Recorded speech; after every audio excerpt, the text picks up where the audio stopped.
코로나19 이후 홈술 문화가 발달하면서 집에서 혼자 소주 깰짝깰짝하기는 좀 거시기 했는지 와인, 위스키 수입액이 크게 늘었습니다.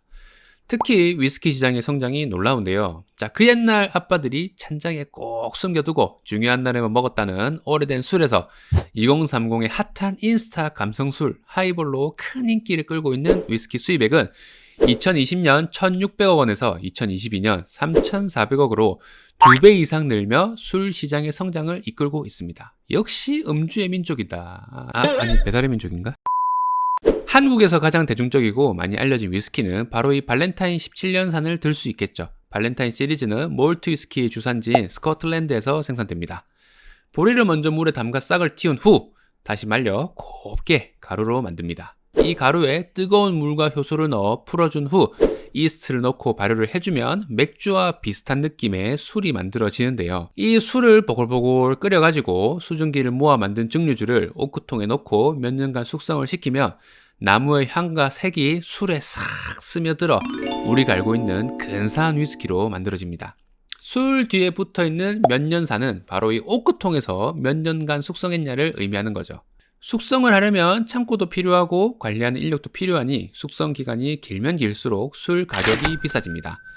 하지만 스코틀랜드에서는 술 가격이 비싸져도 여기에 붙는 세금 가격은 17년산이나 30년산이나 큰 차이가 나지 않습니다. 바로 종량세라는 술 세금을 적용하기 때문이죠. 아시다시피 술엔 세금이 어마어마하게 많이 붙으니까 이 술에 세금을 붙이는 방식이 술 가격에 많은 영향을 미치게 됩니다. 자, 오늘 이 이야기를 꺼낸 거 우리나라는 안 이렇다는 거겠죠. 우리나라는 이와 반대로 종가세라는 술 세금 구조를 적용하고 있습니다.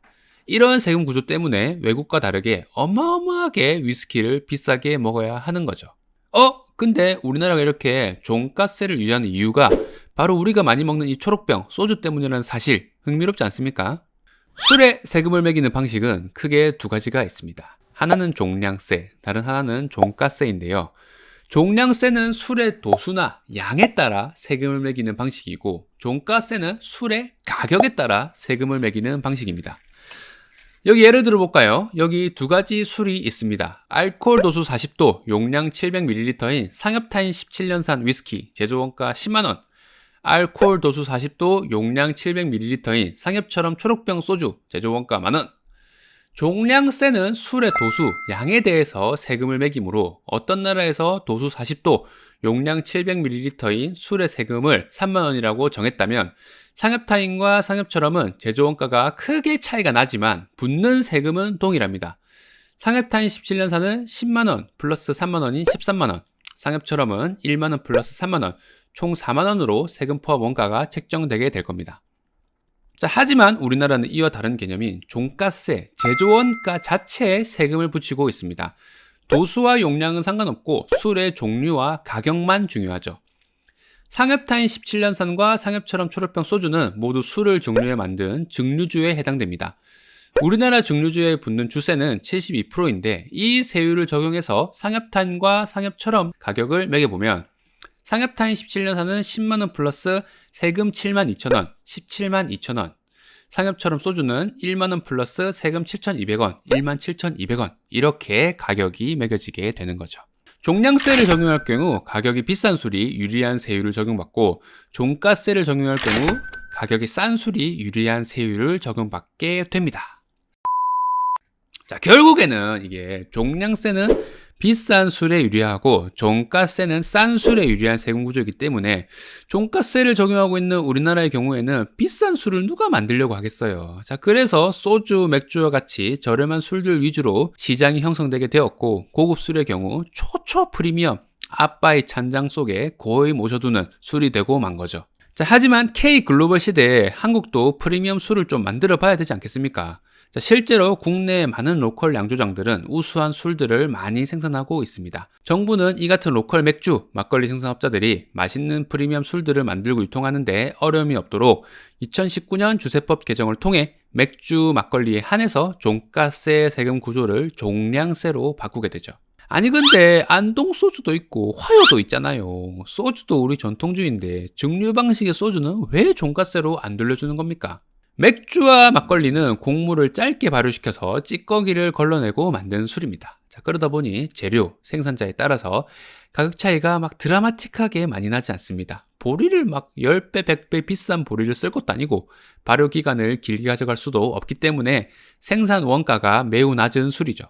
자, 그래서 여러분도 생각해 보시면 가장 비싼 맥주와 가장 싼 맥주의 가격 차이 2배 이상 나는 걸 본 적이 거의 없으실 겁니다.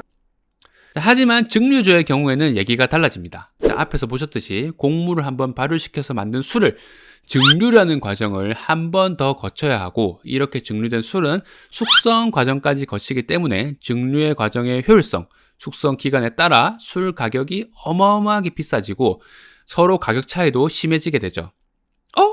근데 우리의 초록병은 다 한 병에 1,000원인데요? 이게 문제인 겁니다. 사실 초록병 소주는 엄밀히 말하면 증류식 소주가 아니고 희석식 소주라고 불러야 합니다. 타피오카를 분해한 술을 증류시켜 만든 도수 95 정도의 주정, 이 주정 원액을 물, 감미료 등을 섞어서 만든 게 우리의 초록병 소주이기 때문에 직접 증류, 숙성 과정을 거친 리얼 증류식 소주보다 어마어마하게 싼 가격에 만들 수 있습니다. 문제는 우리가 주로 먹는 이 초록병 소주와 고급 증류주 간의 가격 차이가 너무 크다는 점에 있습니다. 가격 차이가 맥주같이 고만고만하면 종가세를 적용하든 종량세를 적용하든 그렇게 어마어마하게 차이가 나지 않기 때문에 세금 구조를 바꾼다고 해서 가격이 드라마틱하게는 바뀌지 않습니다. 바뀌긴 바뀌겠죠. 자, 근데 1,000원인 소주와 10만원인 위스키는 말이 다르죠. 가격이 벌써 100배 이상 차이가 납니다. 이렇게 가격 차이가 큰 상태에서 종가세를 종량세로 개편할 경우 종량세제의 구조상 엄청 비싼 술은 세금 감면 혜택을 많이 받게 되고 엄청 싼 소주는 세금이 대폭 인상되게 됩니다. 고급술 가격을 깎으려고 서민술 가격을 올릴 수는 없겠죠. 위스키 가격이 비싼 데는 이런 말 못할 이유가 숨겨져 있습니다. 아니, 그럼 소주는 좀 예로 넣어가지고 희석식 소주, 증류식 위스키로 분류를 해서 세금을 따로 매기면 되잖아요. 자, 이게 고민을 안 해본 게 아닌데 WTO 국제무역기구에서 희석식 소주와 증류식 소주를 구분해서 세금을 매기는 것은 주류에 관한 관세협약 위반이라고 해서 이렇게 구분하기도 쉽지 않은 상황입니다. 짜석들 그냥 좀 해주지 깐깐하나 이거네.